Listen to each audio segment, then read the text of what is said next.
What's going on, RFL fans? Welcome to a Wednesday night edition of Miners Live. I am the host for this evening's show, head coach and general manager of the Sacramento Miners. And on tonight's show, we have the coaches poll for week 8. For those of you that have been tuning in the last few weeks, you know that every night at 7:15 we will unveil the week's coaches poll. So again, I say this every week because inevitably there's somebody out there that gets offended because they think that I am the one that makes up these polls by myself. I promise you that I do not. I don't even tell you the names of all of the other coaches that are involved. You guys can figure that out on your own. You RFL lifers out there, you can do that investigatory work. You can figure that out. You don't need your GED in criminology to figure out who the other coaches are. Most of the time, they're in here talking about their picks, why they made that pick, defending themselves because all they do is listen to you complain about the pick. But we will have those rankings for you. We will have the coaches poll for week 8. That will be unveiled again at 7:15. So 10 minutes away from now, we will have that coaches poll. And then the good stuff. Then we get to the meat and potatoes of the show, if you will, where we get to take a deep dive into last night's mock draft. For those of you that did not catch it live, as soon as you get the opportunity, I would recommend going back and watching the 2-round mock draft that took place last night on Back Talk, live on the air. Coach Back, Cameron Reed, and Anthony Fry. A 2 full round mock draft last night. Multiple weeks. You guys know that I talked about this a little bit on the show. Many of you had asked me if I was going to do a mock draft. I am not doing a mock draft. I think it gets watered down. I don't like the idea personally that we have, 7 people getting involved in mock drafts. I'd rather one mock draft that 7 people got involved in. And hint, hint, that's something that's being worked on right now. So potential spoiler alert, there will probably be one more mock draft between now and the actual RFL draft. And it will be a little bit different. It will not be my mock draft. It will not be Coach Back's mock draft. It will not be Mula's top 10 mock draft. It will be completely different. And I have a feeling that you guys are going to enjoy it. So I am throwing that out there as a teaser right now, because that is something that will start to unveil itself in the coming weeks, possibly even in the coming days, depending on what we're able to put together. I'm currently working on that right now. I don't believe it will be 2 rounds. I think it might just be 1, but I'm not sure. And so we'll get into a little bit more of that maybe later on this week. And I might even have some more news next week on Miners Live. So be sure to stay tuned for that. Before we get into the coaches poll, I do want to bring in my good buddy and producer extraordinaire for me with the show. And those of you might remember him from last year.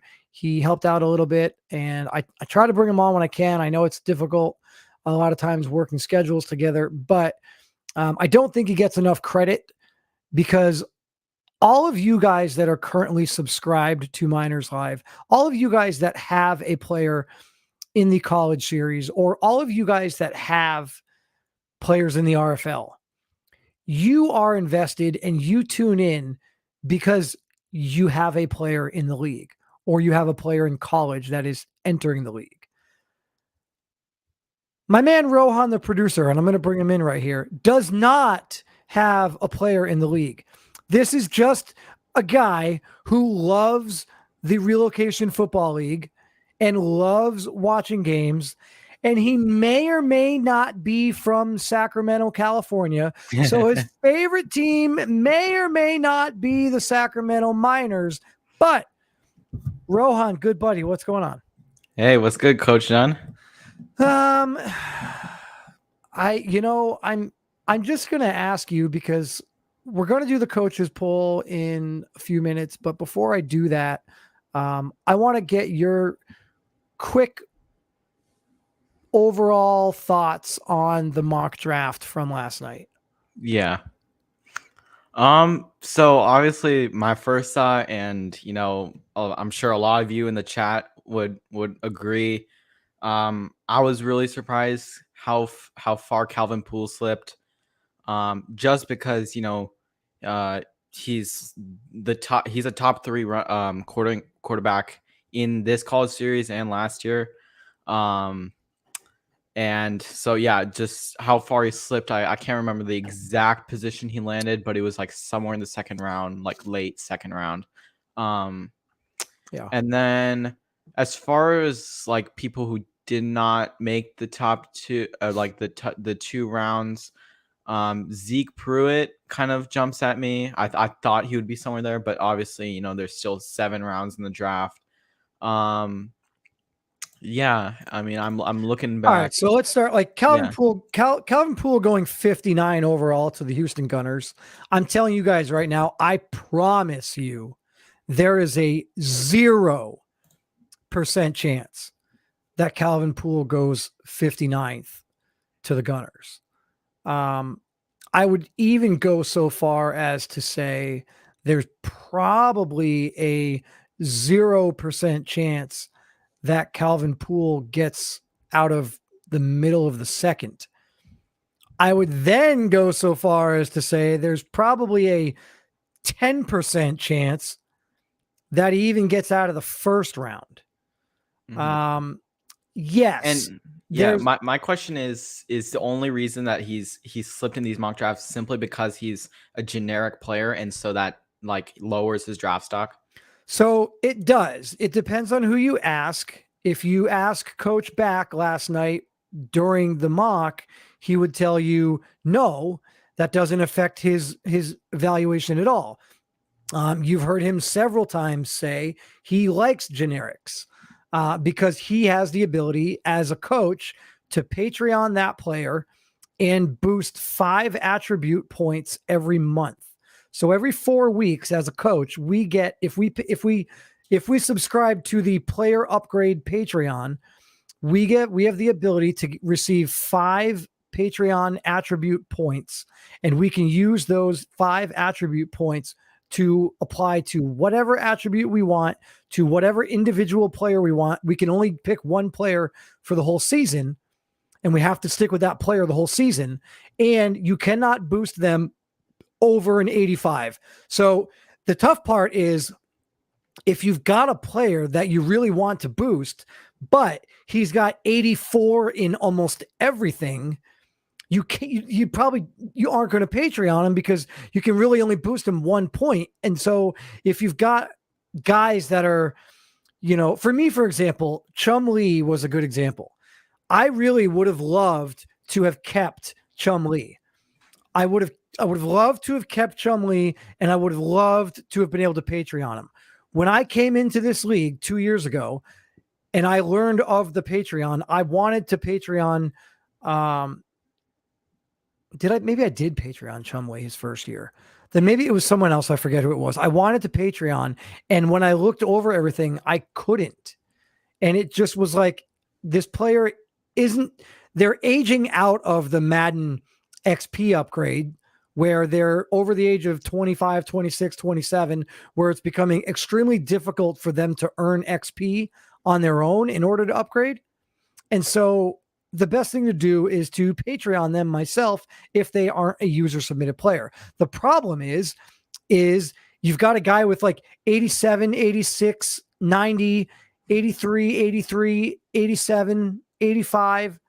You can't really Patreon that player because there's no attributes that you can upgrade. While having an 85 for throw power is not good for a quarterback, I'm still not able to Patreon that throw power because it's already at 85. So it's just difficult in some regards when you're talking about us as coaches Patreoning individual players. But yes, Calvin Poole, I can almost guarantee will be the Patreon player for whatever team selects him as a generic. And I will tell you right now, I have 3 picks in the first round, and I don't know how many other teams in the first round are interested in taking quarterbacks. Maybe there's 1 or 2 other teams. There's been talks that maybe the Gunners, but now I believe the only pick they have is the number 1 overall. And certainly Mula's not taking a quarterback number 1 overall. If he does, then it's the dumbest trade that I've ever seen in my entire life. And to be perfectly honest, before I even get too far down that rabbit hole, the Toronto Thunderbirds, that was the best trade I've ever seen in my entire life for them. And I'll get into that a little bit later. I'm not going to say it was the worst trade I've ever seen in my life for Mula, but it was pretty bad.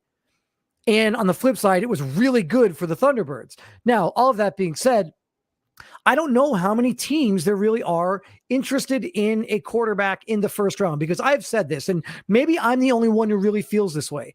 But if you're going to take a quarterback in the first round of this league where there are really talented guys and a lot of them are user submits and a lot of them are going to boost their guys immediately and they're going to boost their guys quickly. If you're going to take a quarterback in the first round, you want to play him right away. Like, I don't think that you want to have that asset sitting on your bench.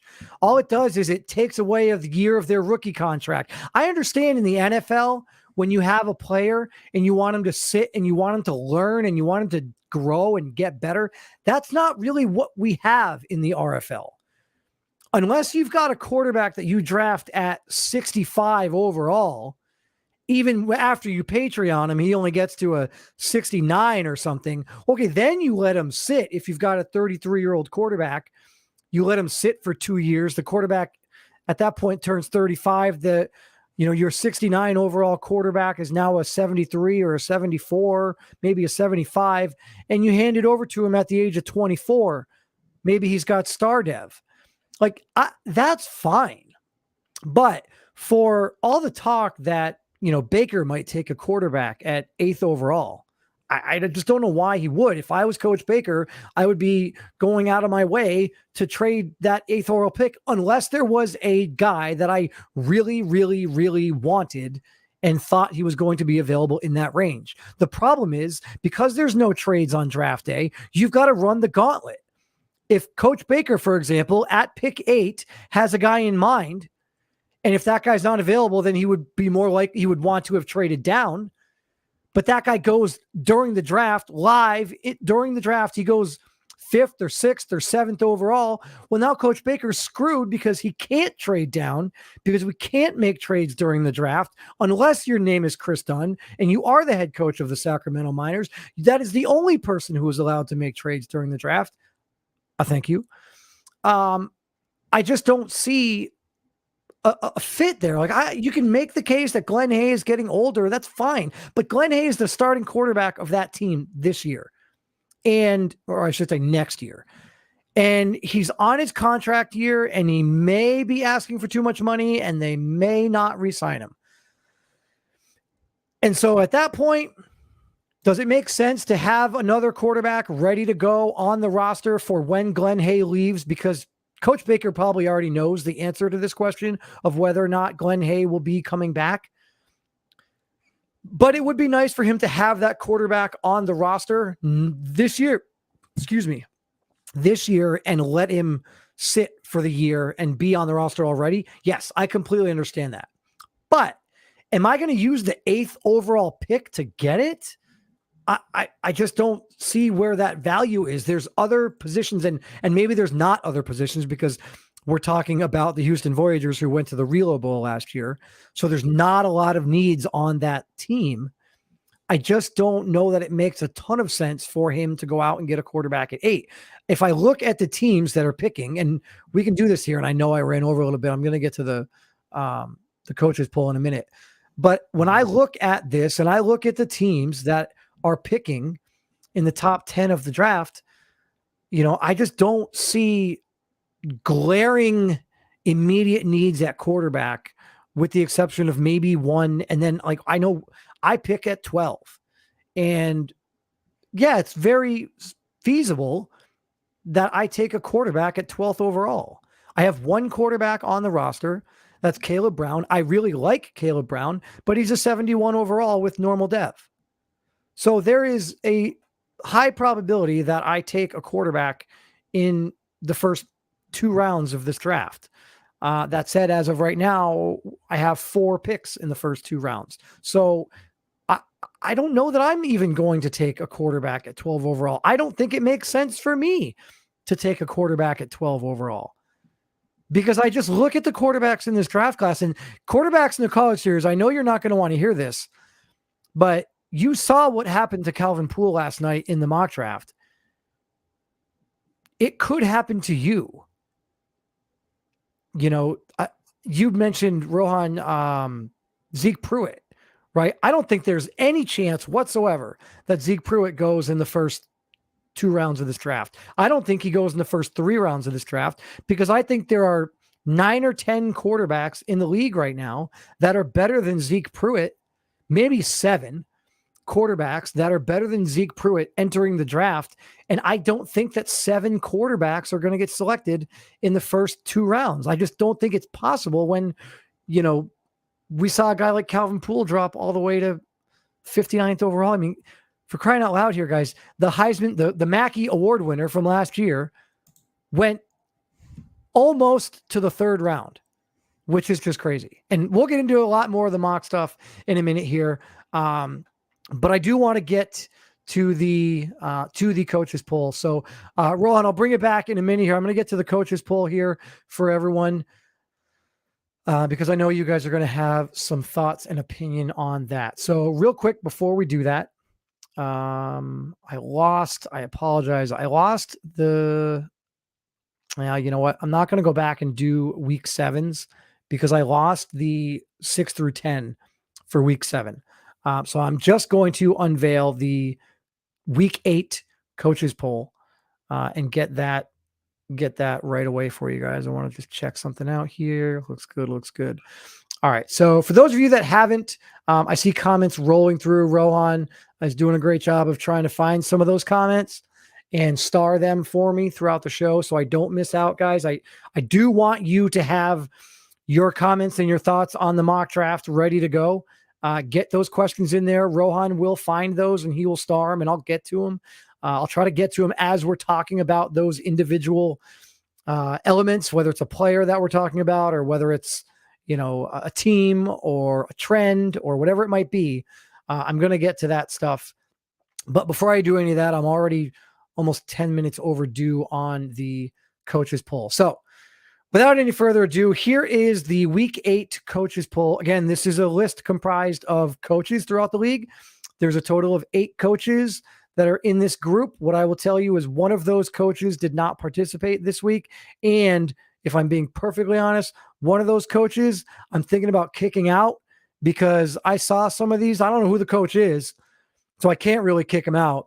But I saw some of these picks, and fortunately, the team that I'm talking about didn't make the top 10. But I saw one particular team that was not worthy in any way, shape, or form of being voted as a number 5 or a number 6 team in the country. And that's what they got from somebody in the coaches poll, in the coaches group, which is moderately offensive to me that you would put this team in that rank. If I knew who you were, I would discount your credibility immediately. You would be awarded 0 points, and God would have mercy on your soul, to steal a line from Billy Madison. All right, without any further ado, 6 through 10, ladies and gentlemen, 6 through 10 in the week 8 coaches poll. The Oregon Ducks climb back in. They were off last week, but they had a big win the week before, right, against Ohio State. Knocked off the number 1 team in the country, the unbeaten Ohio State Buckeyes. Oregon finds their way in, receiving a total of 10 points in the 10th spot. The West Virginia Mountaineers. Now, look, say what you want about this team. Tajay Gaddy started the season really well, but then this team hit a rock wall. They just ran flat, and they just haven't looked the same. They did get a big win this past weekend against Baylor. I think a lot of people probably thought that Baylor was going to be victorious in that game. So shout out to West Virginia for getting the job done there. They come in at number 9. The Penn State Nittany Lions in at number 8. Now, if you guys remember last week on this very show, I said to you, I promise you that the winner of the Penn State versus LSU game will be in the top 10 of the coaches poll. Now, I'm just one man speaking on behalf of myself, but I threw down that promise that whatever team won that game between Penn State and LSU would crack the coaches poll top 10. And sure enough, the Nittany Lions come in with a total of 14 points. They get the tiebreak over West Virginia, for those of you wondering, because there were more coaches that voted for Penn State to be in the top 10. I believe Penn State had 4. Penn State was in the top 10 on 4 different coaches polls, and West Virginia was only in on 2 coaches polls. So that goes to show you, I believe the coaches poll that West Virginia's were on, they received an 8 and a 6 in terms of points, which means somebody voted West Virginia the number 3 team in the country in order for them to get 8 points. And that might, I have to go back and look, that might be the coaches poll that I'm referring to that I thought was a little bit outlandish. I don't know how you can make the argument for West Virginia being the number 3 team in the country. I quite honestly, I think that Mula has a better chance of making the argument that the trade he made was beneficial for him than anyone does of telling me that West Virginia is worthy of being the number 3 team in the country. The North Carolina Tar Heels come in at number 7. They get 15 points, just barely edging out Penn State and West Virginia. And then the Alabama Crimson Tide come in at number 6. They have a record of 5-1. And this is where things start to kind of separate. If you notice, the separation from the 6th team in the country to the 7th team in the country is a landslide, if you will. It's gigantic. 21 points separate 6 from 7. And that 21 point total is more than the 7 team even has. So there's a big gap. And basically what this is showing us and what we're telling you by doing this is that there's really a race between 6 teams to win the title. Maybe North Carolina, I mean, at this point, North Carolina, Penn State are going to have to like run the table and win the conference championship because North Carolina is behind Alabama, or North Carolina is behind Miami. So clearly they're going to have to beat Miami in the ACC championship game in order to have a chance. Penn State, you know, I mean, it's going to be a tough road for Penn State. We'll see what that looks like the rest of the season. West Virginia, that's going to be very difficult for them. Obviously, coming out of the Big 12, TCU, that's a tough one. And then Oregon, you've got USC in the Pac-12. So, you know, this is where you're starting to see that separation. And like I said, we're basically looking at, as of right now, 6 teams fighting for a legitimate chance to make the Final Four or certainly win the national championship. You know, Carolina beats Miami and they get the ACC championship. That still might not be enough to get them in. Right? Like North Carolina could be the number 2 team in the ACC, but if they're number 10 in the country and they upset Miami, you can make the case that Miami still gets in, right? Just because North Carolina upsets Miami in the ACC championship game doesn't mean Miami's automatically out. If Miami goes into that ACC championship game and they're 12-0 and North Carolina is, 7-5, that's not going to get them in, even if North Carolina somehow wins that game. The teams that are going to benefit from something like that are these teams in the 7, 8, 9, 10 range that are in other conferences that may have better records. So take a quick look at the chat here, see what some of you guys have to say about the coaches poll here. What do we got here? Anything good? I don't see. Austin Brawley here talking about Alabama. I don't really know what you're trying to say here.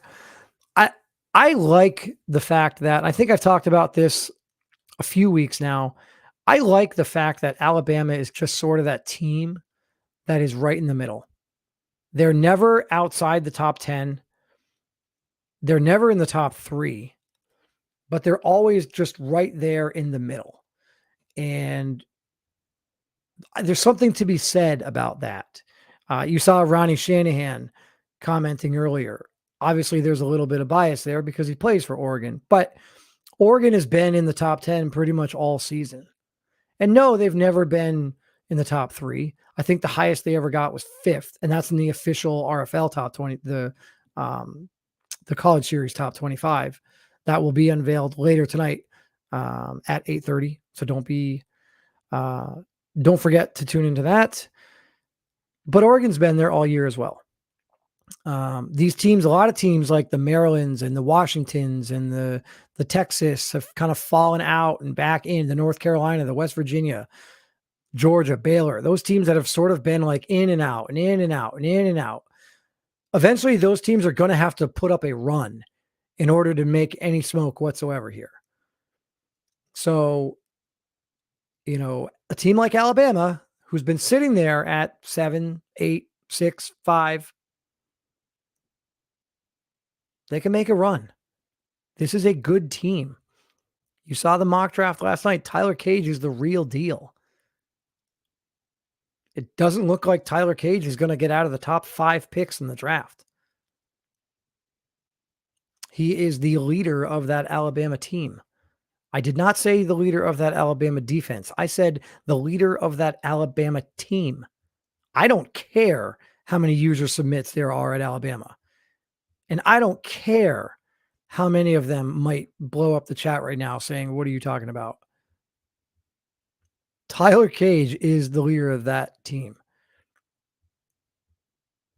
What else we got in the chat here? Oh, here's something from Mula. 10th pick is more valuable than a first next year and second round this year.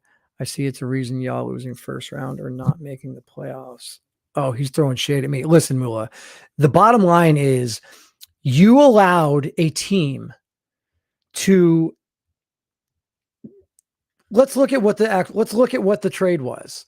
Let's look at what it is. I'll pull it up here and find it just because you brought it up. And I was going to just kind of mention it again, but since you're going to be in here and you're going to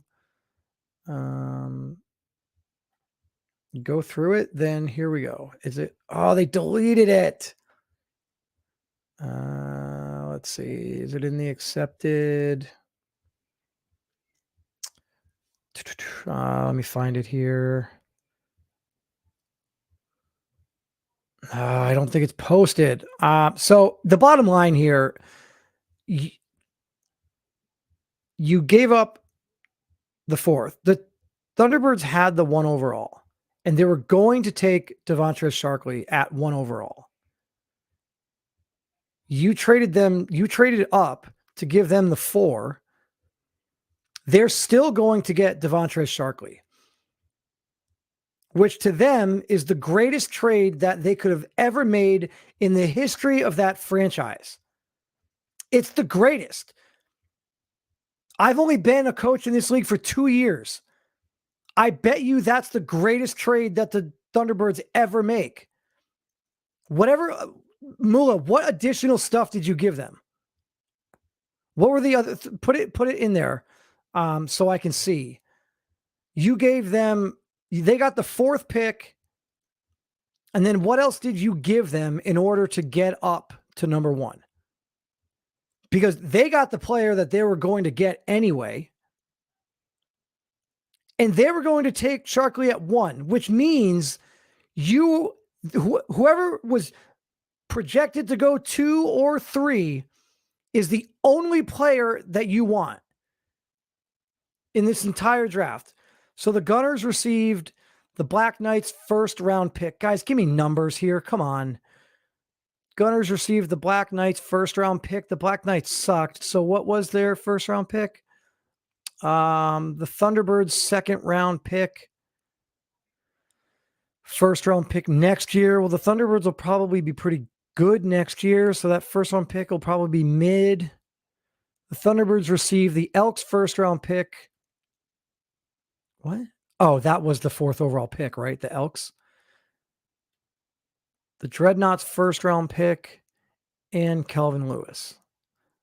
I don't numbers. I wish that people would put numbers. I know that for purposes of the Discord, guys don't put numbers in there, but Black Knight's first round pick means nothing to me.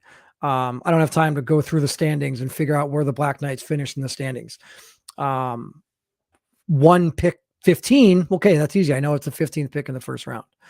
So I just look at it this way. I like I said, you're acting like a Miami player here right now, Mula, because I said I don't love the trade for you, but I don't think the trade is as bad for you as it is spectacular for anyone in Toronto.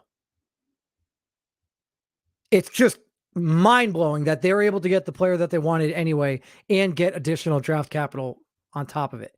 And basically what you've done is you've said that you're either going to take KMJ or CC, right? Because for 6 months now, those have been the only 2 players that have even been mentioned as being a top 3 pick. And so clearly you wanted one of those guys and you're going to get him. But at what point during the draft are you going to see steals later on and realize, yeah, I could have had this guy, and this guy, or I could have had KMJ. In hindsight, I kind of wish that I hadn't traded up. I kind of wish that I had this guy, and this guy instead. The Thunderbirds still would have been happy. They still would have gotten Sharkley. Nothing changes on their end. And I get from the perspective of a team that went deep into the playoffs. Yeah, you want to throw shade at me because I won the division 2 years in a row and lost in the first round? That's fine. Guess what? The guy that threw those fourth quarter interceptions with less than 2 minutes to go, he gone. He gone. He ain't on this team anymore. I ain't having that. That's why I have 3 first-round picks. That's why I'm going to draft a quarterback in the first 2 rounds. And if I don't draft a user quarterback that's going to boost himself, I'm going to draft Calvin Poole. Spoiler alert, everybody, for crying out loud. Like it's not that difficult. I'm going to draft a user quarterback or I'm going to draft Calvin Poole. Everybody already knew that.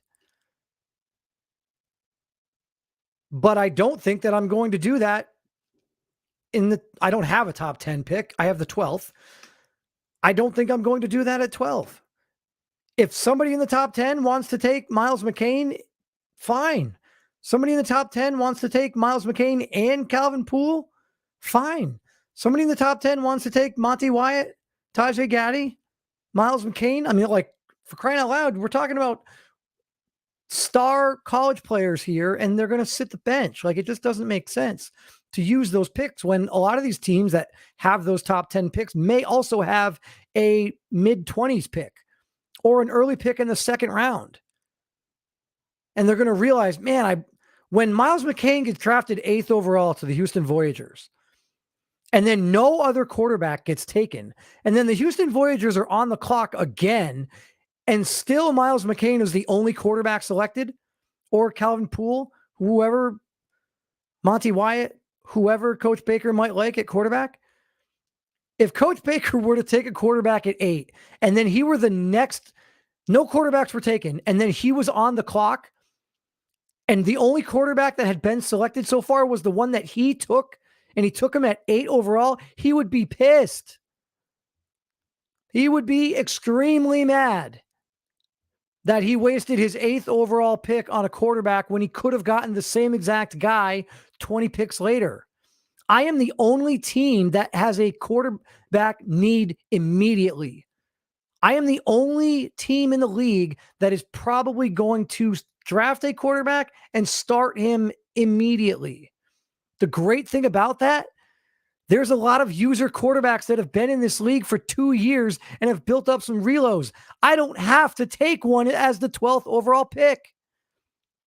And as a matter of fact, it might be stupid for me to take one with the 12th overall pick when I could go out and get some of these other guys. We'll get into the mock. You saw the names. Okay. I digress. You guys get me on tangents, and this is what happens. Let's get back because we want to do the top 5, right?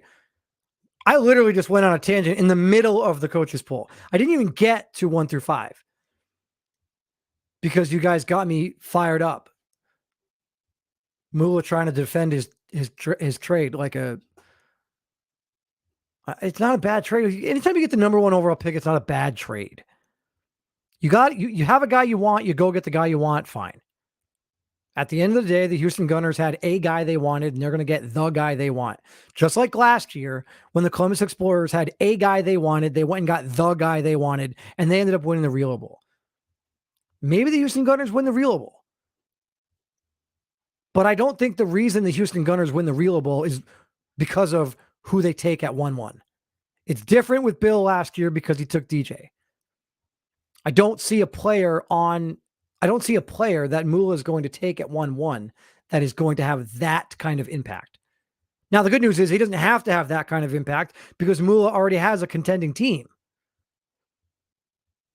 Right? I mean, we're talking about one of the top 3, certainly top 5 teams in the NRC. Clearly a front runner to make an appearance in the NRC championship game. All right, so let's get back to the coaches poll. 1 through 5 here, ladies and gentlemen. Again, real quick. 6 through 10 was Alabama, North Carolina, Penn State, West Virginia, Oregon. That is the 6 through 10. And then 1 through 5, here it is. The number 1 team in the country remains the TCU Horned Frogs. The Miami Hurricanes in at number 2. The USC Trojans at number 3. The Ohio State Buckeyes, number 4. And the Texas Longhorns climb up to number 5. So nothing really changes here except for, I believe Alabama was 5 and Texas was 6 last week. And now Texas is 5, Alabama is 6. But in reality, again, we're talking about 5 or 6 teams that are fighting. Now, you could also make the case that we may only be really talking about like 3 or 4 teams that are fighting because TCU and Texas and West Virginia are all going to I don't want to say cancel each other out, but they're going to beat each other up. And in the end, one of them is going to get in. Maybe somehow, some way, shape, or form, the Big 12 gets lucky and they are able to get 2 teams in. The only way that I see that happening is if TCU were to lose in the Big 12 championship game and they were to lose to a team that is also already in the top 5 or 6. So if Texas is in the top 5 towards the end of the year, or West Virginia is in the top 5 or 6, or maybe Baylor makes a run and they get up to the top 5 or 6 in the country, and they've got, 3 losses at maximum, I still don't know if a win over TCU in the Big 12 championship game gets them in. I don't know if a 3-loss Big 12 team gets in. I don't know if a 3-loss division or conference winner gets in. I still think the loser of those conference championship games, especially if it's TCU or Miami, are going to get in. And then you've got USC, who's going to be fighting with potentially Oregon, and then Ohio State there in the Big 10. Who, maybe Penn State can make a run. And we've seen Ohio State fall once already to a Pac-12 team. Maybe they stumble a little bit to a team within their conference, and maybe that team is Penn State. I think of all the top 10 teams right now, again, here's the top 5, and then scroll into the top 10. I think the team on here that is probably surprising people the most is the Penn State Nittany Lions. So with that being said, I'm going to bring back my producer extraordinaire, Rohan, the producer here, and thoughts initially on anything here in the coaches poll. I mean, I feel like, I know the Miami guys are going to be coming at you for not being number one. I think we should let's do this. That's the last time that we're going to say that team down south's name. How's that? I'm going to give him a break. I feel like I'm going to trying to prove a point here, I guess. I'm playing a long con here and proving a point with the palm tree huggers that are in the chat. And I'm not really going to, everything that I've said about them so far in the show has been positive, has been good. And I'm not going to say anything. There's nothing really else to say. So let's just pretend like Miami's not even part of the show, because they won't be.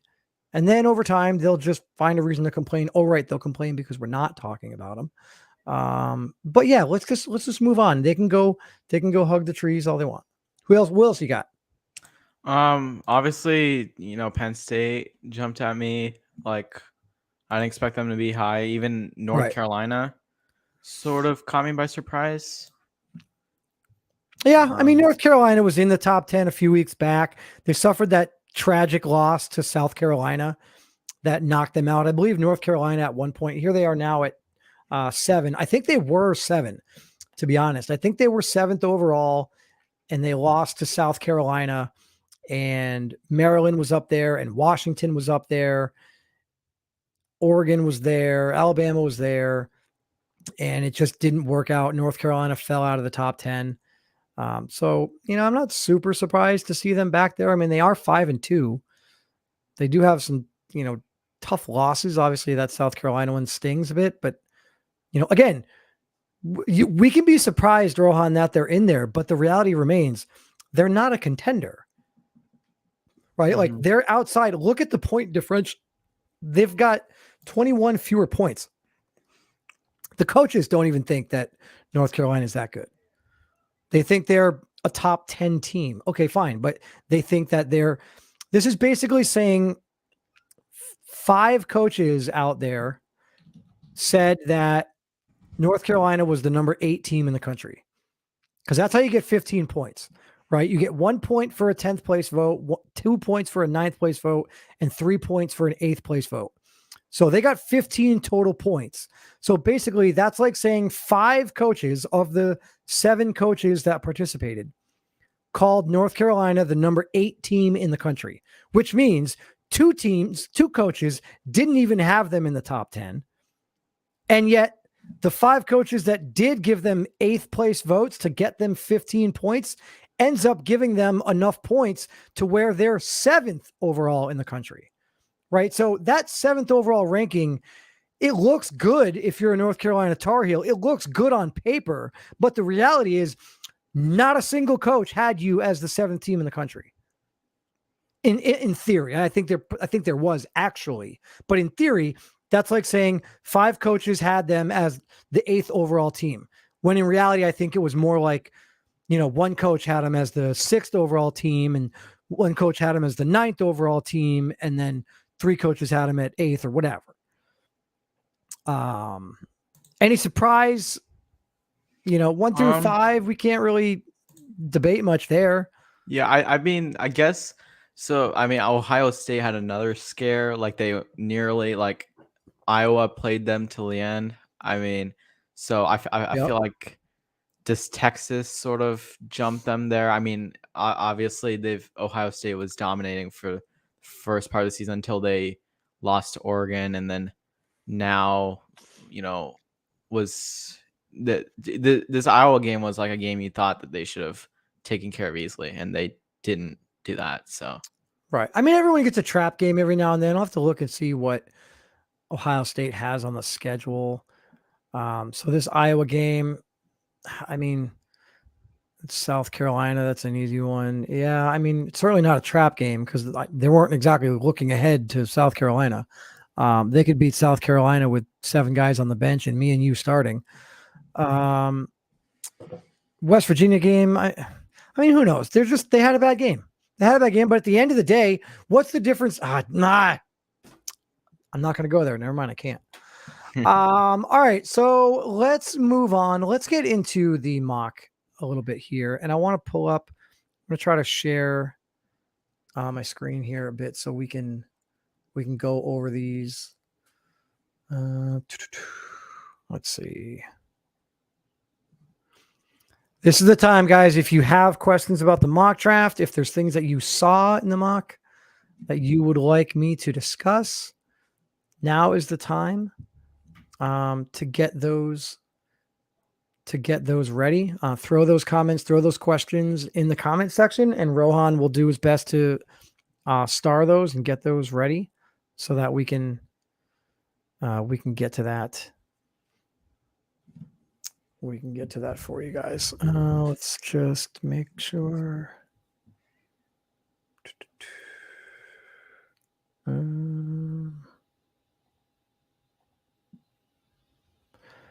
right. So here's where we're at with the first 5 picks in the draft. Again, KMJ going to the Gunners. I guess if you're Mula, that's your guy. You have a guy. You got your guy.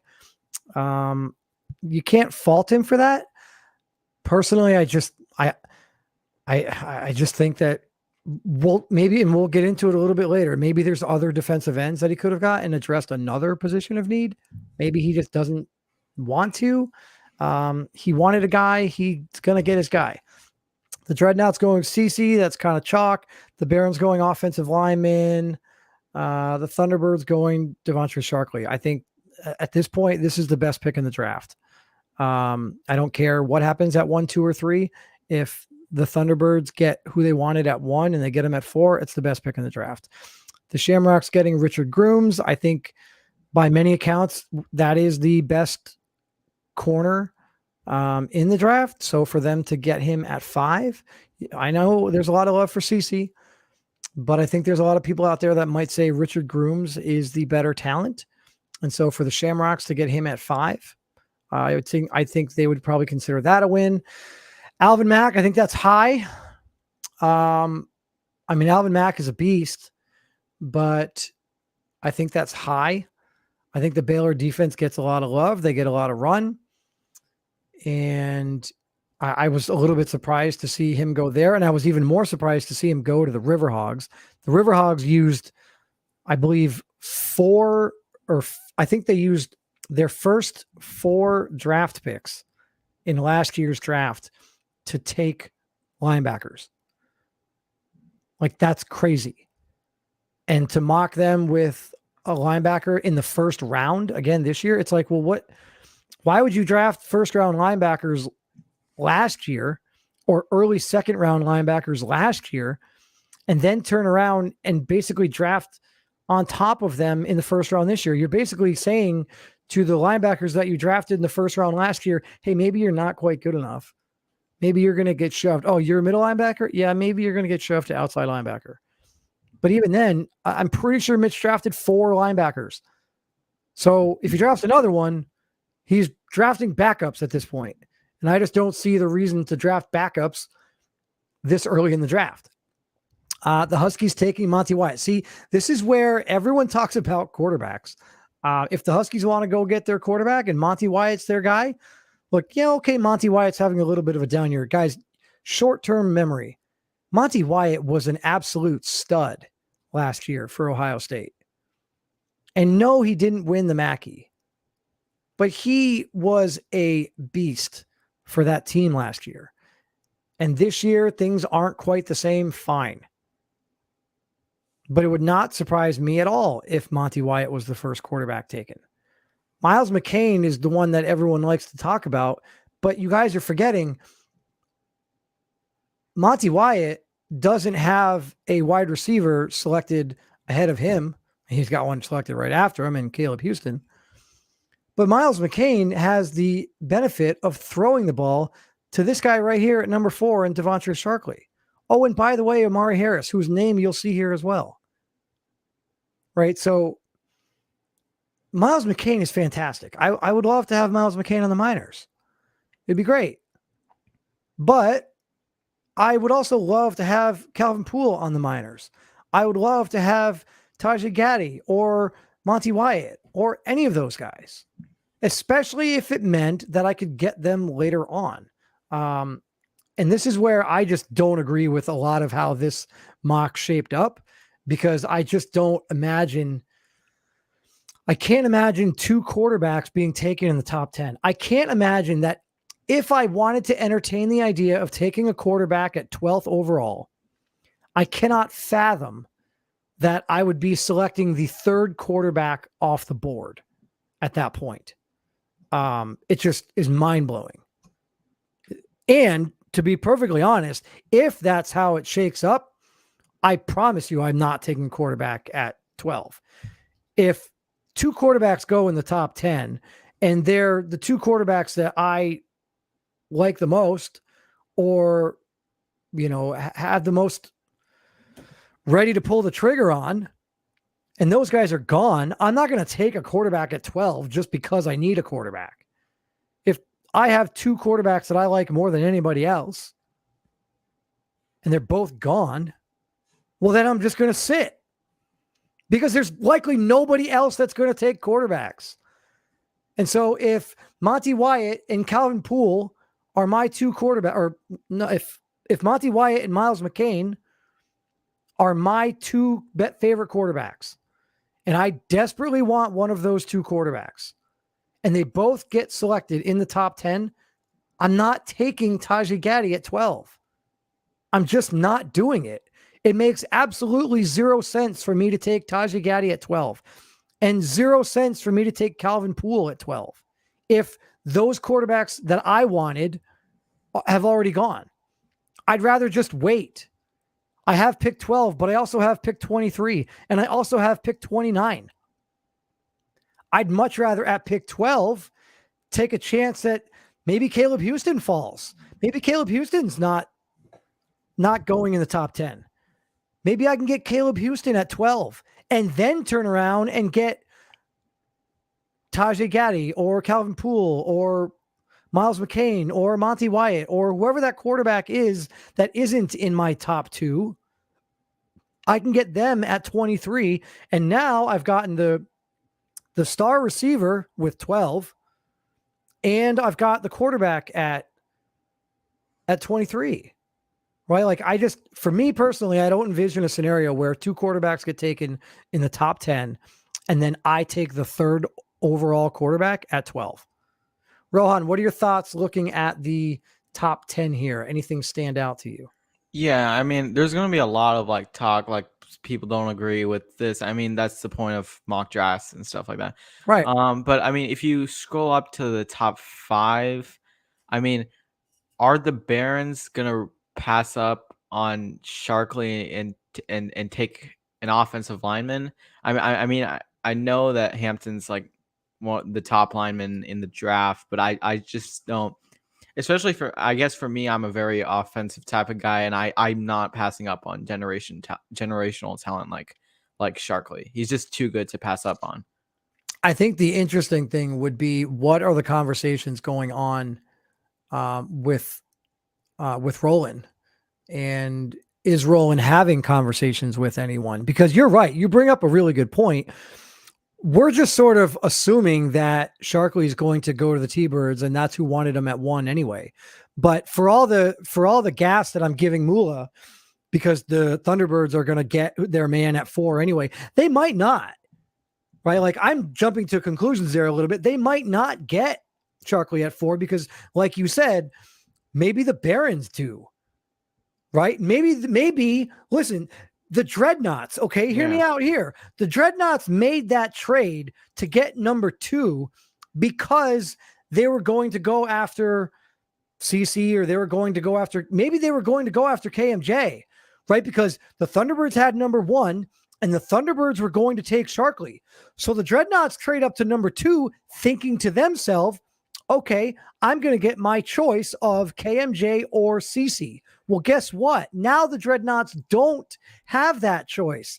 That choice is going to be made for them when the Gunners select whoever they select at number 1. So now if you're Frankie and you're the Dreadnoughts, maybe your second player on your board was Sharkley. You didn't want to take him. You were hoping to take KMJ. Like, let's say KMJ in this example. Let's say KMJ was number 1 on the Dreadnoughts board and Sharkley was number 2 on the Dreadnoughts board. If KMJ now goes to the Gunners because they made that trade, then what do the Dreadnoughts do?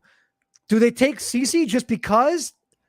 Or do they then go to Sharkly because, well, we wanted defense, but we really wanted KMJ, and now he's gone.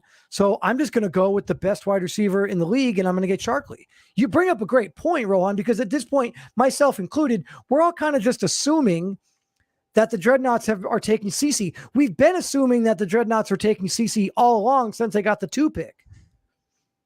But maybe not. Maybe the Gunners go out and get CC. Maybe they shock us all and take CC. And then what do the Dreadnoughts do? You almost wonder now what the conversations are like in the Dreadnoughts war room. Would they entertain trading back a few spots? If the Barons came calling, would they trade down a spot? If the Shamrocks came calling, the Thunderbirds have a little extra draft capital right now. Could somebody make an offer to Frankie at number 2 overall and go and get whoever they want? Right? I think it's interesting because, again, we have to remember the Dreadnoughts acquired that number 2 pick well before the Gunners moved up to number 1. So the Gunners moving up to number 1 may have really put a wrench in Frankie's plans. Maybe not. Mm-hmm. Real quick, I want to go out to the chats here. Coach Sean, what's the receiving core looking like over there in Sacramento? So the receiving core, we have Buck Ulbrich not going anywhere. Just sign him to a 5-year extension. He's an absolute animal. He's like 6'7" and 245 pounds, 250 pounds, something. Looks like a tight end. If you ask Mix, he is a tight end.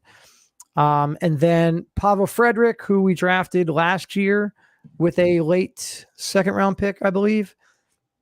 And then Kendall Booker, who we acquired via trade when we traded away we traded away Dariantre Machiavelli. We got Kendall Booker and a 2nd round pick. So one of the 2nd round picks, actually the 2nd round pick, I moved that one. I had the 17th pick in the 2nd round that I ended up trading to get other assets, but I had multiple 2nd round picks. That was one of the ones I got in the Machiavelli trade. So I've got receivers in the locker room. I don't really have a need at receiver. I think the biggest need, obviously, no surprise, is that I traded away Chum Lee, who was the star quarterback. He was superstar quarterback. I traded away Chum Lee, and then I traded away AJ Pestock, who was the captain middle linebacker. But I acquired two middle linebackers, one of which I'm going to move to outside linebacker, and they're both in the 80s. Or one of them, I think one of them's 79 or 80, and the other one is like 83 or 84 or 85. So there's not a huge glaring need at linebacker because I did get those guys to replace Pestock. So appreciate the question there. I believe that's Mabry, right? Clyde Mabry. What else we got here? Let's get some of these comments in the chat. To be fair, I watched what's Gaddy got here. To be fair, I watched some Miners games last night, and it seemed like a lot of times if he didn't have pressure in his face, he could sling it. Yeah, that's absolutely that's absolutely true of Chumlee. I think part of the problem was, the offensive line was kind of put together last year. I traded away a starting offensive lineman in the middle of the season, and I moved around one offensive lineman to a position that he was unfamiliar with. So it was difficult. And did Chumlee have additional pressure put on him because of it? Possibly. I also had, towards the end of the year, I had an offensive lineman get hurt. So that doesn't help. But Chumlee just also wasn't that quarterback that was able to move around a lot in the pocket and escape anybody. He wasn't escaping a defensive tackle, right? Like I would like to get a guy that's a little bit more mobile. I don't want a straight up scrambling quarterback. I don't want that guy who's going to drop back and run the ball every single time. I want guys to throw. But I just feel like Chumlee wasn't that. And to Mula's point, you can only win the division and then lose in the first round of the playoffs so many times before you start thinking to yourself, you know what? I've got a really good team here, but in order to win the Real Bowl, I need to have a great team. And I just feel like Chumlee may have been something that if I held on to him, he was always going to be something that was really good, but was never great and was never going to be looked at as one of the top 3 or top 5 quarterbacks in the league. And I think in order to win the Real Bowl, you either have to have that guy or you have to have a supporting cast like no other. And so that's where I'm going this year. That's why I have 3 first-round draft picks. Yes, I got rid of a middle linebacker, the captain, but I don't have to replace him. So now maybe I use one first-round pick on a quarterback, but now I've got 2 first-round pick talents that I can acquire, and they're not desperate holes that I have to fill. And so I'm looking to take this team from very good and winning the division. That's fine. But I don't care about winning the divisions. I'm not in this league to win divisions. I'm in this league to win championships. So in this mock draft, you see here, Tajay throwing comments in because Tajay Gatti was mocked to us at 12 overall. So,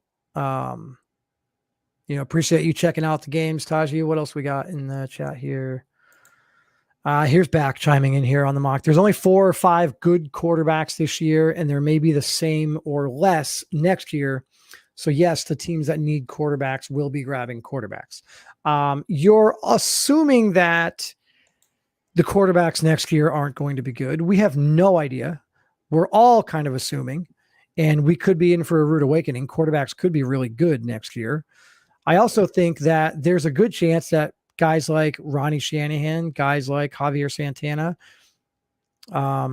maybe they end up staying because they realize that they are 4th-round picks or late 3rd-round picks or early 3rd-round picks. I think that saying there's only 4 or 5 good quarterbacks is a little soft. I think that's a little bit short-sighted. I think there's 6 good quarterbacks. And then I think there's, several others that you could take. And if they are active, you can get them to be to that point. I think there's 4 quarterbacks that you could take that should be starting day one. I think there's 4 quarterbacks in the league right now. So back saying there's only 4 or 5 good ones. And I just don't agree because I think there's 4 or 5 quarterbacks that would normally be starting day one, but they're just in a situation where their team's not going to allow it. But why would you rush to take the quarterback if you have the draft capital later on? Like, don't ever draft solely based on need. And sure, you might need a quarterback next year, but you can address that next year. You can address that via trade. You can address that in free agency. If you don't have to have a quarterback because your quarterback's 33 years old and he's got 3 years left on his deal, you don't have to draft a quarterback. Like, quarterback regression is going to hit, yes, but if you've got a 33-year-old quarterback who's a 95 overall, what the heck are you going to do drafting Monty Wyatt 7th overall? If you're not going to start him right, are we going to sit Monty Wyatt for 3 years? I just, and I'm not using a direct example of the Huskies there. I'm just saying he was a first quarterback taken, right? But you've got the Gunners, for example. Jabri Jackson, I have to look at it again. I looked at it the other day. He's like 32 years old, but I think he's got like 2 or 3 years left on the deal. He's not getting rid of Jabri Jackson. So if the Gunners take a quarterback, it makes sense for them to take a quarterback at 58 overall. Fine. If you get a quarterback like that falls that late, yeah, get him there, but don't take him in the first round. And that's probably part of the reason why the Gunners said, you know what? I only really need one really good first round pick.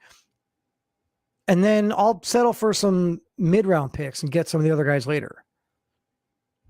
And maybe my philosophy is different. I just don't envision a scenario where I'm going to, I'm going to take a quarterback the third overall quarterback, if 2 have already gone. Now, if no quarterback is gone and I'm on the clock at 12 and I have my choice of quarterback, then that's a conversation. Anthony Fry and I are going to have to get together and seriously we're going to probably take that one all the way down to the expired timer on the draft clock, because in that scenario, I don't know. I really don't want to take a quarterback at 12 overall at all.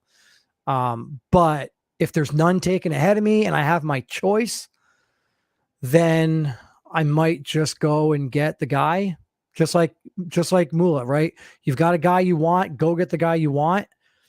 If I've got a guy that I want and I have the chance to get him at 12, then maybe I pull that trigger. But if I've got 3 quarterbacks that I like and none of them have gone at 12, then maybe I don't pull the trigger and I just hope that one of those 3 fall to me at 23, because the likelihood that no quarterback gets taken in the top 12, but then 3 quarterbacks get taken 13 to 22 is borderline impossible. So for me, if no quarterback is taken 1 through 11, then I'm of the mindset where I'm probably like, okay, you know what? No quarterbacks have been taken. I've got 3 quarterbacks that I really like, and I'm fine with any one of them. So I'm going to take a different position at 12 overall, and then I'll sit back and just take whichever quarterback is there at 23. And maybe I get lucky and I still get the number 1 quarterback that I want anyway. If not, then I'm fine with getting the number 2 quarterback or the number 3 quarterback as long as they're still there. So, but before I get into any more mock stuff, I do want to go ahead and take this time to bring on Coach back, because he put this together with the help of Coach Reed and with the help of Coach Reed, Cameron Reed and Anthony Fry. And they did a great job. They put a lot of time and effort into it, blood, sweat, and tears, if you will. So I want to give him a chance to come on and see what he has to say, because again, these are not his picks. This was a collective effort. So same thing that I say about the coaches poll, guys. This was not Coach back and blah, blah, blah, blah, blah. My pick, my pick, my pick, my pick. If you have a problem with the pick, fine. You have a problem with the pick, but don't have a problem with him. This was a collective effort. What's going on, buddy? Hey, what's up, guys? Not much. How are you? Good. I was on the phone with my kid. He calls at 7:00 every night, so had to step out for a minute. Little daddy time. Yeah. All right. So I did I'll hear ask the you, last little rant though. which part? About you taking a quarterback, and I was trying to comment when I could to help you guys out. In that section, but. I just think for me, I mean, I've said pretty much, what I'm going to say about it. I just don't know. I don't know. Look, a lot's going to change, right? I mean, and absolutely. And you just said what I was going to say when I first came on, was that these are not my picks. These are not Fry's picks. These are not Reed's picks.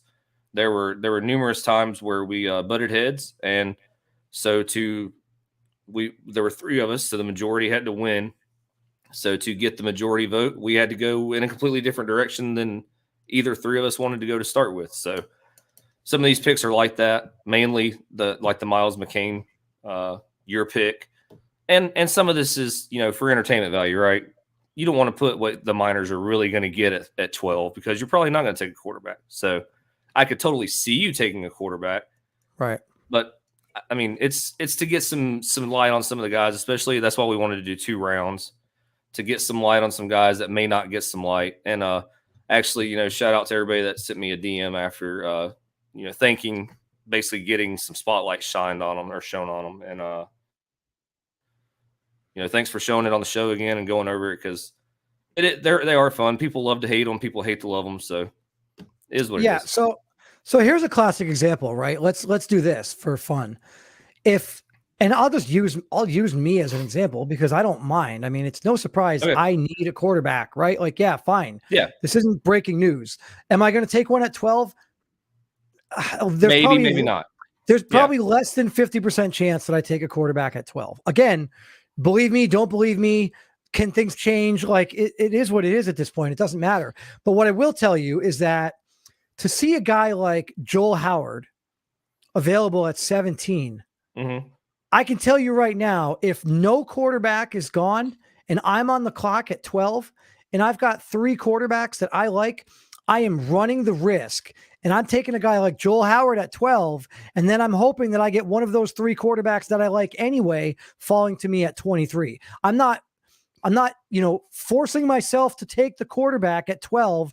And then all of a sudden, Joel Howard falls to like 22 and he goes right in front of me at 23. And I'm like, oh my God, why didn't I take him at 12? And then I could have got the quarterback at 23. I don't want to do that. Yeah, absolutely.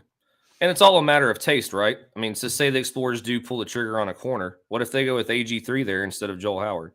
Right. Then you have Howard floating back even more. So and what it's all based on the coach and what they prefer. Right. And what if Howard goes 5th, right? We saw Grooms go 5 overall. What if Howard is the guy that goes 5 overall? Yeah. What if they don't like Grooms and they go Howard? Right. What if they don't go corner at all? I mean, there's a ton of what ifs, and trust me, these all came into. We played devil's advocate with each other's picks. That's why we gave ourselves 3 weeks to do this. So right. I think it was a big factor. I think the only person who really took this mock draft to heart was Flame Campbell. Because I don't know if you saw, guys, Flame Campbell's Instagram. He's in London looking for McCall right now. He is. I saw he posted on Instagram earlier. He was going around the big wheel in London. He's already there. That's better than the alternative of last year where guys quit because of the mocks. So yeah. I mean, I think this year is going to be pretty good. Someone brought it up. We were talking about it. I think one thing, guys that carried over from College Series 3 to 4 that are really active right now in 4, those guys are, I would deem to be lifers, because those guys had to sit they're through, still here. And they had to sit through a college year, and then they had to sit through another college year. When they signed up, they were under the assumption it's one college year and then you get drafted. Well, we switched a couple things around to make it more real life friendly and coach friendly and league friendly. And so they had to sit through 2 seasons, and there was a lot of guys drop off. Half the roster at Notre Dame was kicked out, right? A lot of them transferred, but a lot of them were kicked out.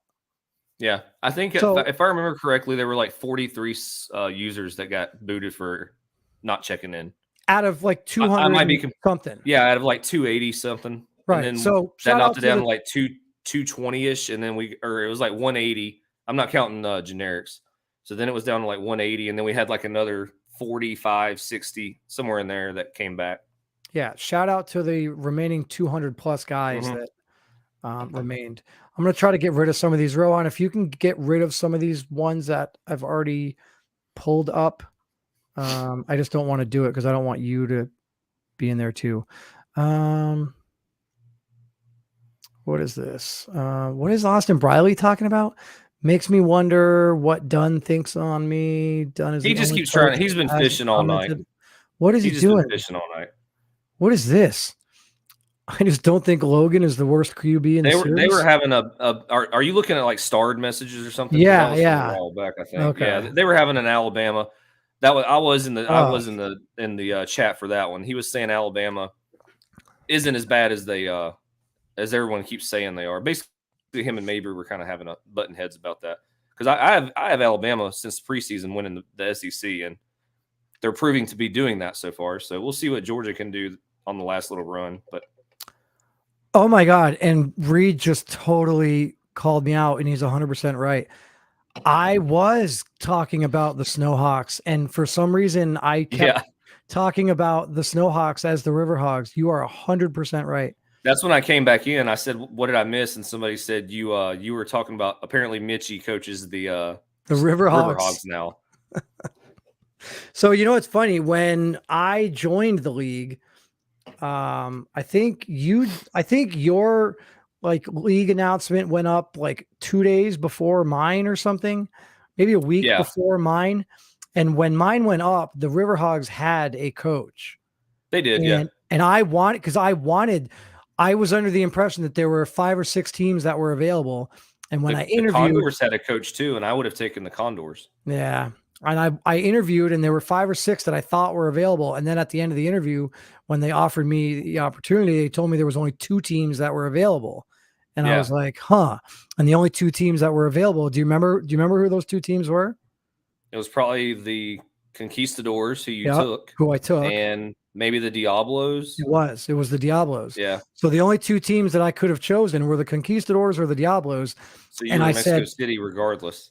yeah, right. And so I took the Conquistadors, and then I think Smitty asked me why. And I said, oh, well, that's simple. And he's like, well, why did you pick them instead of them? And I said, because their names aren't on the back of the jerseys. Like, I don't want to watch. I don't want to coach this team and watch this and have to pretend like I'm Notre Dame out here, even though my Yeah. uniforms now look exactly like Notre Dame.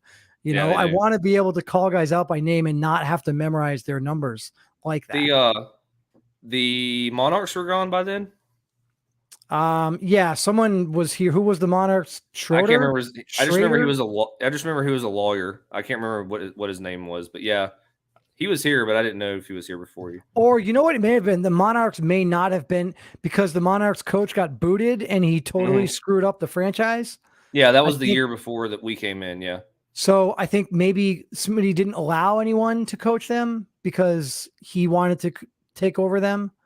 Well, that's how I got my shot at an interview. Was I kept bugging the crap out of these guys I was pulling a flame in the YouTube chats, but it was about wanting to coach. And finally they opened it up to me and they messaged me and they're like, you know, in a nice way. I'm paraphrasing here. So they're like, hey, you know, quit annoying the crap out of us. Tell us what you would do.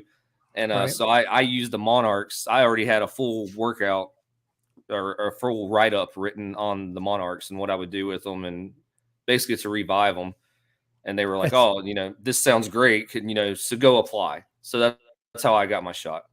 That's funny because I stumbled upon the league and I created a Twitter handle like RFL Report, and I started tweeting out news and stuff throughout the league. I went on the website and I found like players that were on contract years, and I was like, ooh, Yeah. pending free agents, this, that, and the other thing.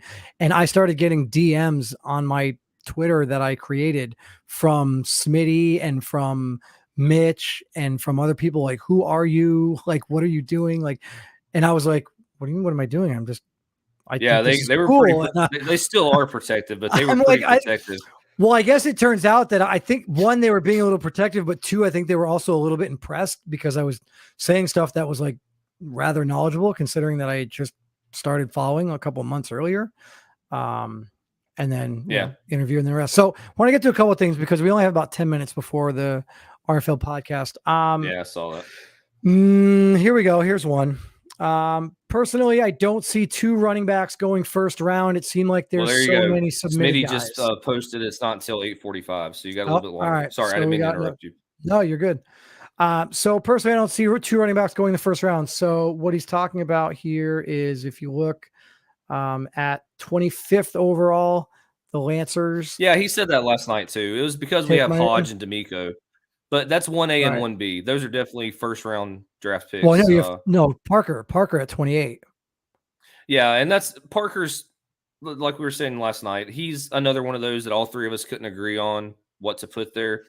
So I'm a huge running. I mean, obviously, the reason I did take the Aviators was because of 2K and Kadron Lusk, and I'm a huge running game. I love pounding the ball down everybody's throat, and I'm a fan of having 3 to 4 running backs on the roster. I like having 1 or 2 bruisers and 1 or 2 speed guys because somebody can get hurt at any minute. So that's why we went with Kareem Parker there. He's a young guy that could build up his speed and get bigger, you know, more of a bulky type running back and build the all-around back that they need. But I definitely, and even last night, I wanted to say, you know, shout out to Hodge, because he did. I didn't notice it until I rewatched today. He did come back in and say that he understands once he went back and looked at the Lancers roster, he understood completely why we had him going to the Lancers. So thank you. So- I just wanted to say that's validation. We do our homework. We didn't just say, oh, let's put Hodge on the Lancers. So I will agree. The only one that was a little suspect was Kareem Parker to the that could be Cougars. switched in with someone or another position or whatever. So Anthony Gomez wants my thoughts on him and Braylon King Moore to the Pioneers back to back at pick 20 and 21. So here you can see the 20th Yeah, that overall was pick. a safety and a cornerback. Yeah, they're going to be actually scary if that happens. Can't see it there. So 20th overall, Gomez goes to the Pioneers, and then 21st goes Braylon King Moore. So the first thing that pops into my mind here is the Pioneers also have Xavier Eves, who they drafted in the first round last year. So Yes, that from second, Texas, yes, that secondary, could be if- scary. I mean, like I like my secondary a lot when I talk about Last Chance and I talk about Derek Oliveros and I talk about Griffin Whiteside. And, those are two safeties and a corner, but two corners and a safety of the caliber that the Pioneers are going to run out there on a weekly basis. Again, they're young Yeah, and they're not going to be 90 over. Are they going to be 90 overalls eventually someday? oh Maybe. yeah, someday, right. maybe. But they're not going to be that until year 4, probably. I've got Last Chance, who's I think entering his 3rd year, and you Patreon him. That's who you Patreon well, that's why I Patreon this year. this year. Yeah, I think I actually Patreoned. Oh no, I never Patreoned Chumlee because I couldn't and didn't make sense. I Patreoned. This is sad. You know who I Patreoned in year 1? Dariantre Machiavelli, and then I traded him. and you traded him away. Um, This will be so going into season 8 will be the first year that I Patreon someone. So, and that did come into factor. That thing I did give them when they were doing my trades or my I did let them know that I did sign a free agent from the NRC, and I was planning on drafting a linebacker, or not drafting, but signing a free agent linebacker, and most likely Patreoning. So that was the only input I gave them on my draft picks. all right, so I'm gonna quick run through the. Well, here we go. The 20s here since we were there. I mean, 23. You mocked me with a linebacker. It's not crazy for me to go linebacker. I mean, if I went quarterback at 12, then could I go linebacker at 23? Sure. Is it the biggest area of need for me? Maybe not. But would I like the ability to have a franchise linebacker to potentially a couple years from now replace AJ Pestock?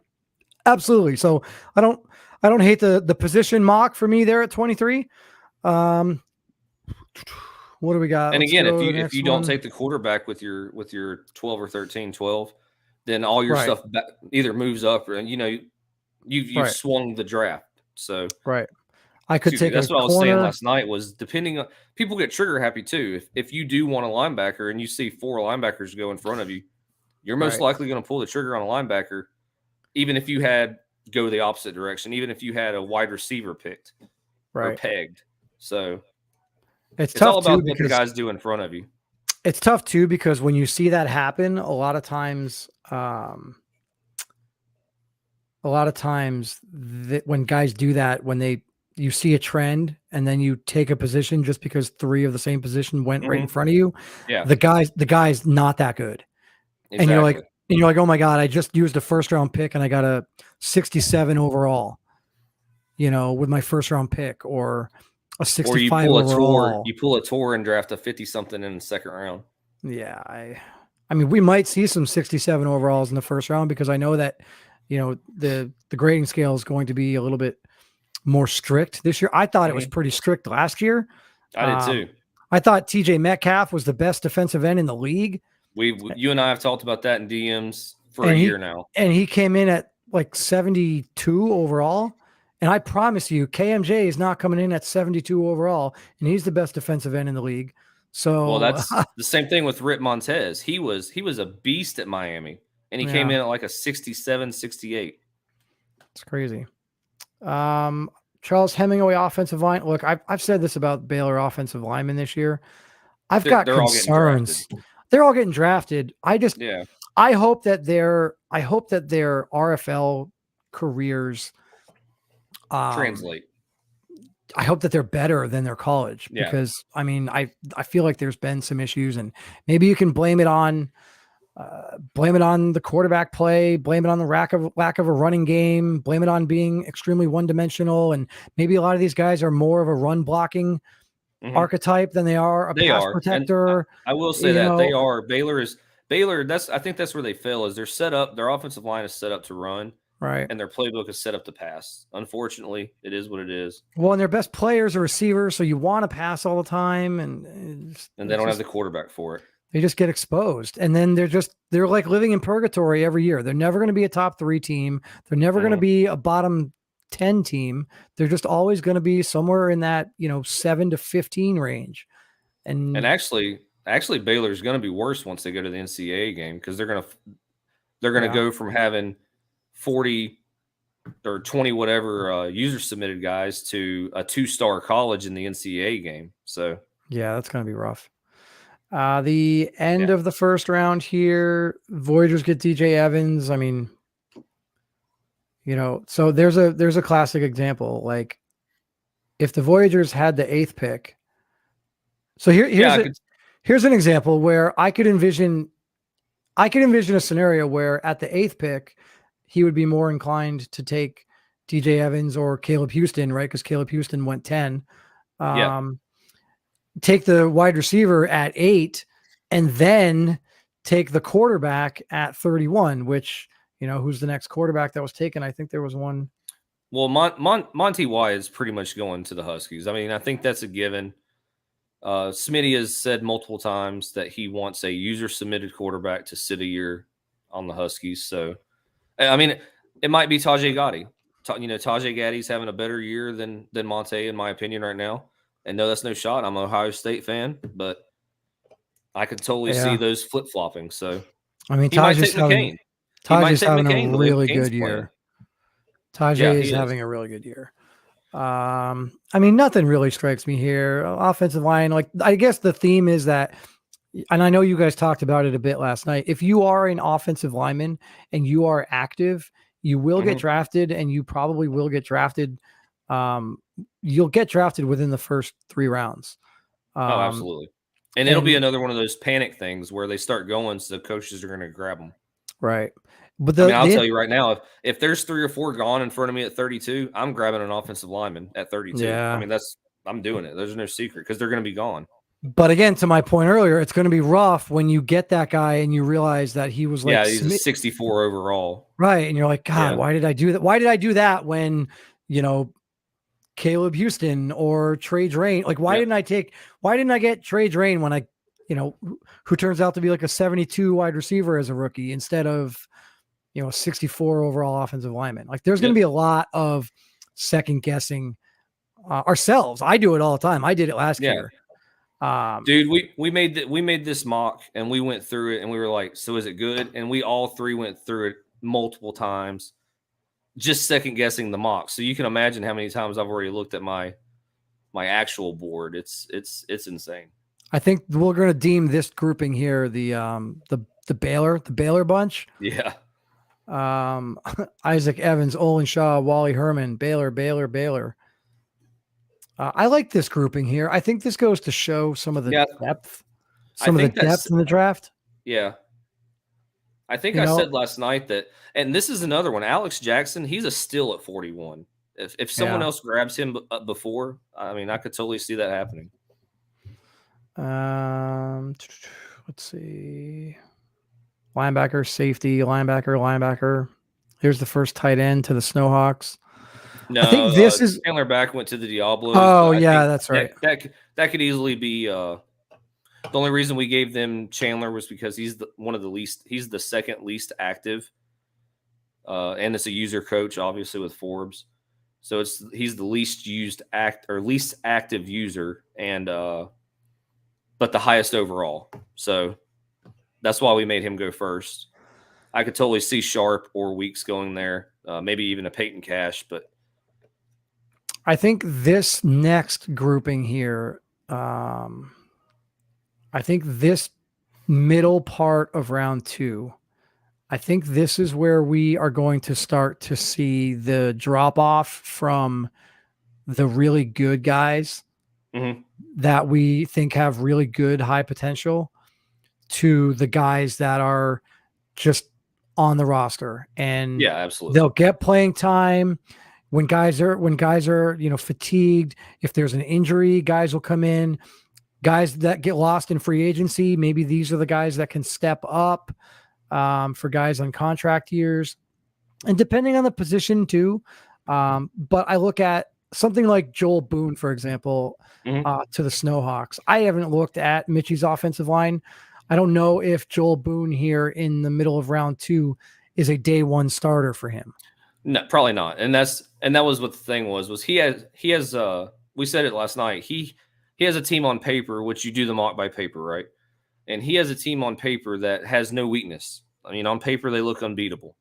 So their biggest needs, or their only needs on paper, were an extra offensive lineman and a tight end.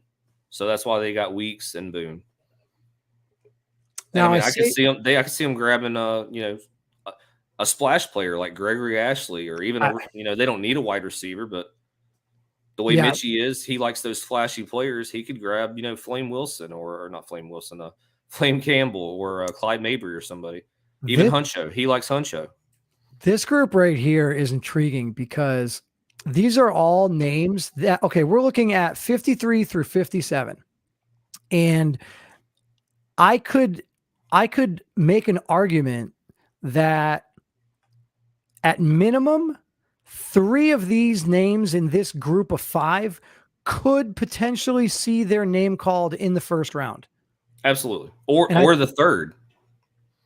Well, I think that Don Watts is a steal, Gregory Ashley is a steal.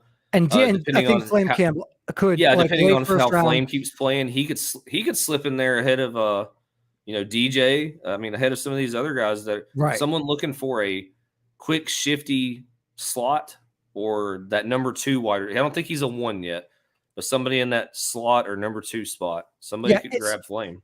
It's going to be hard for any wide receiver. That's why a lot of wide receivers are tough. No wide receiver that comes into this league is going to step into that wide receiver 1 spot. No, not even Sharkley. Like he's still absolutely not. the number 2 on his own team. That's how good the receivers are in the RFL. No rookie receiver is going to walk into the locker room on day 1 and be the number 1 guy. Your hope is that you have an opportunity to be the number 2 guy. And you'll settle for a chance at the number 3 guy that can work your way up, but no one's a D1 guy. So, but if you're at the back end of the first round, like you said, and your guy is Flame Campbell, you might take him, but yet here he falls all the way to 55. And I could see him falling here. Like these 3, 53, 54, 55, I could easily, like you said, see going late in the first round. And then here's where things get, just a little bit crazy because I like Cordell Brown. Yeah, he's a great safety. He's just not very active. Yeah. We can say it. You're on Miners Live, dude. You can say it. You don't have to hold back. Well, sorry, I heard somebody outside my door, so I kind of flinched for a minute. But yeah, he's not very active. Calvin Poole, again, if this was real life, like if I'm on the clock if I'm in the top 5 draft picks, I'm drafting Calvin Poole as the Aviators. In real life. Yeah, not the mock, in the real draft. And that's what I put in your chat earlier was if the Aviators are there, I love generics. So I'm taking Calvin Poole. He's the number 1 quarterback. I'm drafting Calvin Poole. I'm Patreoning him. He's sitting there for a year. He's going to start year 2 coming in as a low to mid 80s. He's the guy. But because we do know AR loves him. And not to get too into it, the previous picks all lead to this story, right? We gave all the user players, their shine. Is McCain really the first quarterback to come off? Realistically, probably not. I could see him being the number 1 quarterback coming off, but absolutely Poole is all. I think everyone on this page is, like you said, this is probably the most suspect group right here. Well, and to your point earlier, Monty Wyatt's going, by all accounts, everything that we've heard, he's going regardless. So if he goes 7 to the Huskies, then it really the biggest wild card then at that point is Baker, and what does he do at 8? Exactly. And the only reason we did that was because Smitty has said, voice chat, regular Discord, podcast, he's not doing what he's done in the past. He's putting active user submitted players in positions to better themselves and play ASAP on the computer teams. Right. And he would go, which I love, because that gives that way when new coaches come in, they can't. I don't want to take the Pioneers. They suck. They're all a bunch of generics that are never going to advance. But well, I guess the interesting question is why Monty and not Tajah Gaddy? That's what I said a minute ago. I could see them flip flopping. I just know that he's just openly voiced that he loves Monte Wyatt for that guy, that position. So that was the only reason. That was the only pick that, well, besides the Gunners pick at 1, that was the only other pick that we were done in like 3 seconds, just because Smitty's been so vocal about it. All right. And then we've got another quarterback here, Javier Santana, going 62 overall. I'm gonna throw this out there, and I mean no disrespect to Javier Santana, because I do think that he's probably the QB 6. So maybe Maybe a comment about not drinking water. Yeah, I know. I saw that. I wasn't going to throw you under the bus. QB 5, QB 6, QB 7, that's fine. I don't know. Same thing with Javier Santana and Ronnie Shanahan. I don't like the 5'8".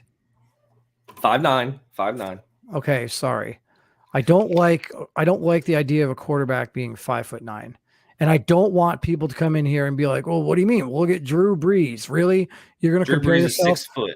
Yeah, Drew you're Brees going is to 6 You're going foot. to oh, what about Kyler Murray? Like, you're going to compare yourself to those guys? Like, what about the hundreds and thousands of 5'9" quarterbacks that tried to be Drew Brees and Kyler Murray and all those short quarterbacks before you, right? Like, I don't know. It's not, I want to, because I really do like watching Washington play. And I think when I will tell you this, I sat down with Anthony Fry, and I never get into my draft board, but this is about as far as I will get into my draft board and actually tell you the truth. Before the season started, I looked at the new incoming class, and obviously we had traded away Chumlee, and I said to Fry, I want to start looking at some of these new incoming quarterbacks and who we can potentially watch throughout the year. And Smitty did the podcast with the roster unveil, right? Where all the overalls were unveiled. And I was watching that, and I started creating in my spreadsheet, and I was adding names on there that I saw based on either maybe off of overall, but maybe off of getting a quick look at some of what the attributes were, because I noticed if you got a quick look at some of the attributes, you could tell whether or not they were submitted attributes or not. Mm-hmm. And so when I saw a user submitted player with an attribute that was 92, I was like, I'm going to star this guy, because he's a user submit that has a 92 in this particular category. That's important. And he didn't put it there. Yeah, absolutely. He put 99 and 90s in other areas, but he has a 92 in this other area that he didn't even touch. So for me, those are things I'm looking at. But I remember looking at Javier Santana's his attribute layout and thinking to myself, yeah, this is a guy. And I did the same thing with Ronnie Shanahan. And I had conversations with Anthony Fry, and I said, we're putting these guys on our quarterback board. We need to take a quarterback. We need to have 7 or 8 quarterbacks that we are, ready to go. Like, if something happens and look, I'm probably not going to take a quarterback 12th overall, but if all of a sudden at 23, I think that there's better available talent than whatever the best quarterback is there, well, then maybe I don't even take a quarterback at 23, and so I'm not. Yeah, and then you could get someone like Javier in the later round. Right. And then, you get, or look, I've said this earlier. And so I'll say this real quick too. So morning, I'll be more polite than I am on mine, but you can stop with all that nonsense, because I've told you numerous times that I would draft you if you were still there, if I was looking for a backup. So Alex Morning was definitely a viable option at quarterback for a lot of teams. And if no one's looking at him, then wait, Aaron Morning. Aaron Morning. Sorry. Yeah, Oklahoma. And yeah. Well, he got thrown into the woodshed because he had 7 interceptions, 8 interceptions the first 2 weeks. So did Monte Wyatt. Yeah. So, all right, guys, we're going to do last call here for any kind of questions. If you have any questions, comments there, we've got about 2 minutes, so we'll get them in here. I'll drop down. Yes, it is Aaron. Yeah, it is. I'm in a baseball league, and I was thinking of another guy. Alex Morning. Who's It's the baseball Alan player? Morning. It's Alan Morning. Oh. No, So I but was right. Who was the baseball player Alex Morning? I don't. No, I was thinking of Alan. I have an Alan Morning on a baseball team. A baseball league. But it is Alan Morning. So I was right. I think you're thinking of Aaron Uchiha. Oh, Alan. Yeah. What did I say? What did I say? Aaron? You said Alex. Aaron. You said Alex. I said Aaron. We were both Yeah. wrong. Samurai saying here, my QB was built off of Russell. I think he's talking about the Broncos quarterback, Russell Wilson. Why? Because we were talking about height. Oh, they have Denver. Are the Black Knights built off of Denver? No, he built his guy. He submitted his attributes based off of Russell Wilson. Oh, okay. I get it. I thought he was saying his player in the RFL was built over Russell Wilson. Yeah. I was like, what? That doesn't make sense. Anything? Someone was last saying he chance? was short, and I think he was saying because McCall's not short, so I think McCall is telling them they're wrong. He's not that short. What else we got here? If any team, it's probably one of the last ones we'll get here. If any team needs a slot wide receiver, come on down to Tuscaloosa for a scouting trip. I don't know if Trip. if you want to go on a scouting trip. Are we going? Is that like some backwater fishing? I don't know what that is, man. I'll tell you what. I am not getting in a boat with Clyde Mabry and going out on a scouting trip anytime soon. Kind of like Noodland. You guys can do all the counting you want. I'm just not going to do it. Coach Back, appreciate the time. Yep. Thanks for all the hard work and everything on the mock. And I wonder if we should maybe say what we want to say, but we shouldn't say, or should we not say it because we should wait and not say it? Yeah, let's wait. Let's wait. Probably not say Let's wait. Let's not say it. All right. Appreciate you guys tuning in. If you haven't already, be sure to hit that subscribe button. Hit the like button. We'll get those likes up. I know we're well over 100 subscribers now, so appreciate that. At Miners Live on Twitter, at Miners RFL on Instagram. Coach Back, what's the Twitter handle for your boys? For the Aviators, it's Aviators RFL. Aviators RFL. There you go. So appreciate it as always, guys. Special shout out to Coach Back for joining me tonight. Thanks, and we'll see you soon, bud. Yeah, appreciate it. All right, man.